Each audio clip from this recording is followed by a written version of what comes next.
Okay, so in this video, I'm going to explain what ADAM is, as well as ADAM with weight decay, or AdamW, which is the new paradigm used in training large language models in terms of improving generalizability from ADAM to AdamW.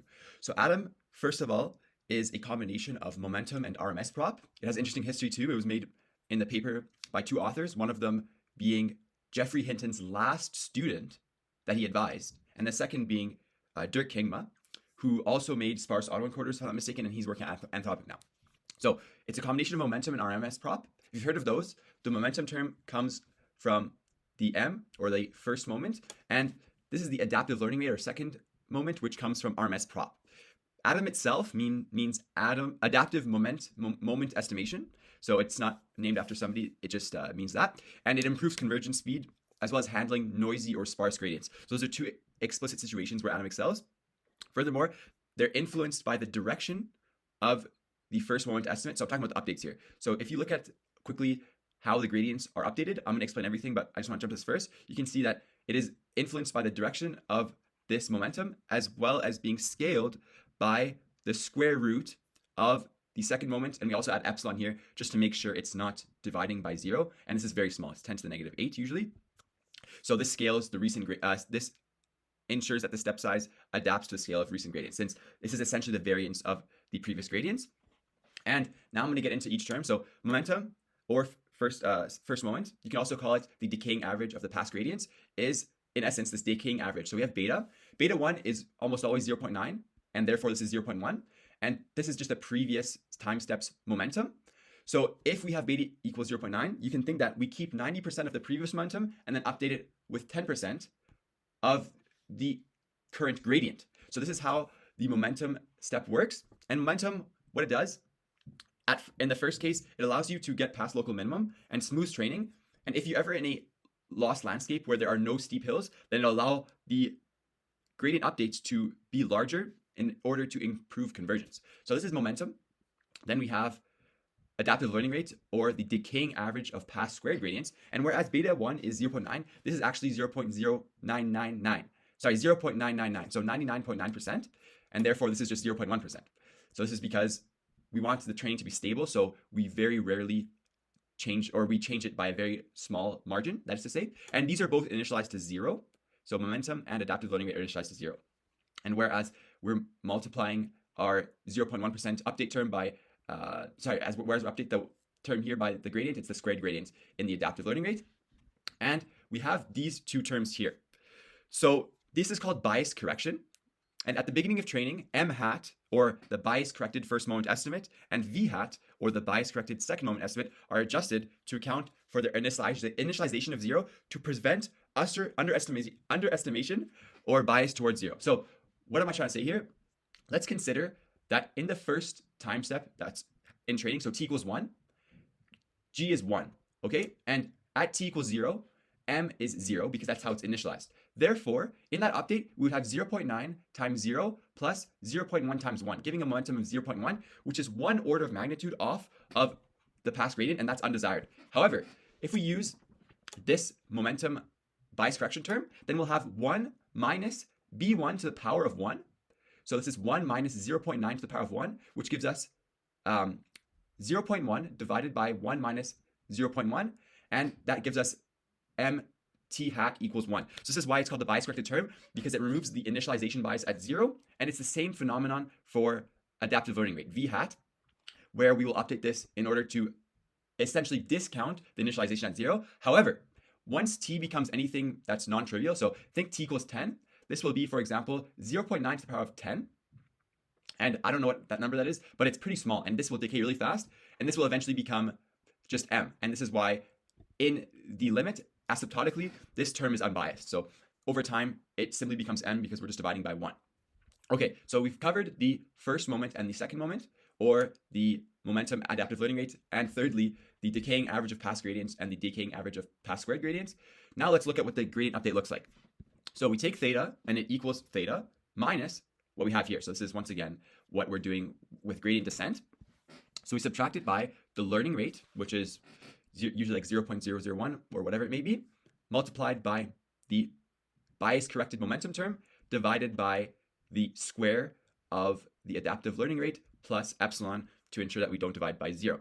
And just to give you some more intuition of some explanations, the first moment captures the direction of the gradients over time, helping the optimizer move in a direction that is consistent with the average trend of the gradients. It's simply called the first moment because it corresponds to the mean of the gradient estimates also. And the second moment provides a measure of the magnitude or variability of the change in gradients, and you can think of it as the variance.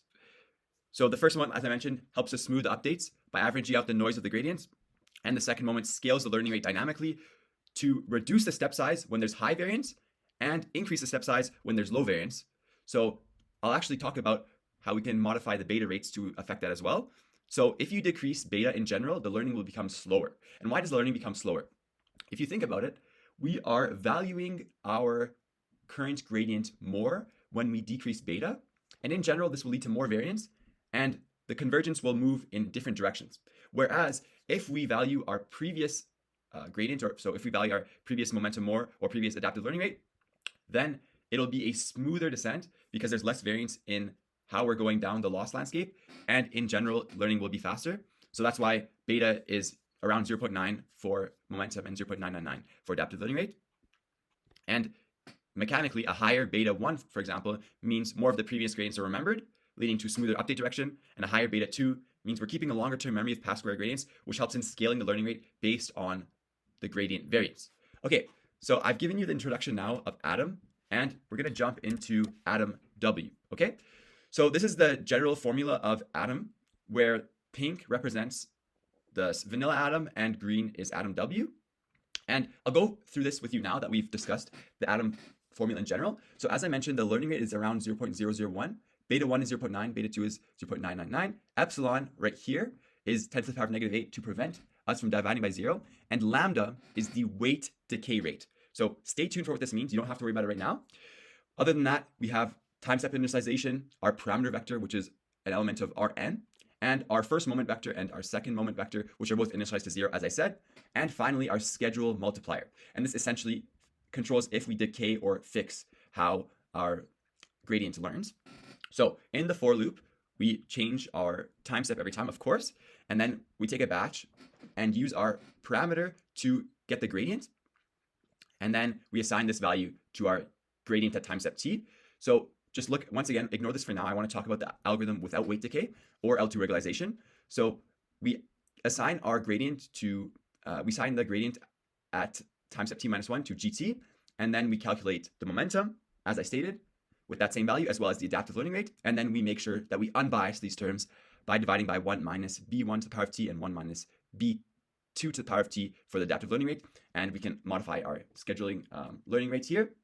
And this is the same formula, if you remember, from this slide here. So if you look at this and this, the only difference is the scheduled learning rate, but this is simply something which can change between algorithms. And there's also this difference, of course, too. But don't worry about that for now. I just want to give you the intuition for the algorithm. And finally, once the stopping criterion is met, so we've converged, then we just return our value theta. Okay, so what is the pink thing doing here? So this is Adam with L2 regularization. And what this is saying is we want to penalize large weights in our parameter. So why is this done? It's because in general, parameters which are lower in magnitude generalize better. And my intuition for this is that if you think of a vector parameter which extends in Rn, then the deeper that vector goes in a specific direction, the more likely it is to have some overfitting or whatever it may be. But if it's like a vector which points in the same direction in all of those end dimensions, approximately the same amount, then it seems logical that it would generalize better, okay? So what we do here is based on our weight decay rate, we add the gradient. And maybe you're thinking, okay, if we want to reduce, so we don't add the gradient, we add the weight. So if you want to reduce the weight, why are we adding it? And this is once again because in our final parameter update, we actually subtract. So think of this as a subtraction. And what this is saying is that at every time step t, we decay our weight vector by lambda, which is very aptly named the weight decay rate. So every time when we add this to our gradient, it forces the weight vector to want to be smaller because when we perform this update, we are literally subtracting from the weight vector itself, and any specific dimension of that weight vector, which is very large, will be abnormally affected and will become lower. And this is is in essence how L2 regularization works. But there's a big problem here, and it's that when the regularization term is added to the gradients in this fashion, the moving averages of the gradient, that is to say the momentum, and the moving averages of the square of the squared gradients keep track not only of the gradient, which is what they're intended to, but also of the regularization term. So what do I mean here? Well, if we add our weight decay rate multiplied by the weight vector itself, so our weight decay, then in this momentum and adaptive learning rate update, we are considering that inside our ADAM adaptive moment estimation. So this means that the weight decay is normalized by the square root of v as well. So this is why I have this formula here. And all this formula is that instead of doing all of these steps individually and then putting them into the equation here, I have put them, or I didn't put them, but they're put here all together in one step. So once again, the weight decay is normalized by the square root of v as well.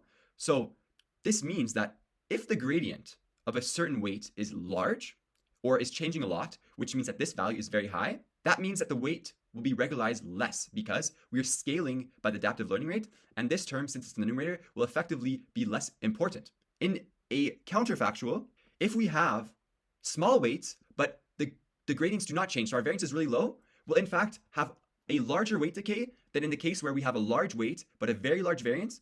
The weight will decay less than if we have a small weight and a very small variance.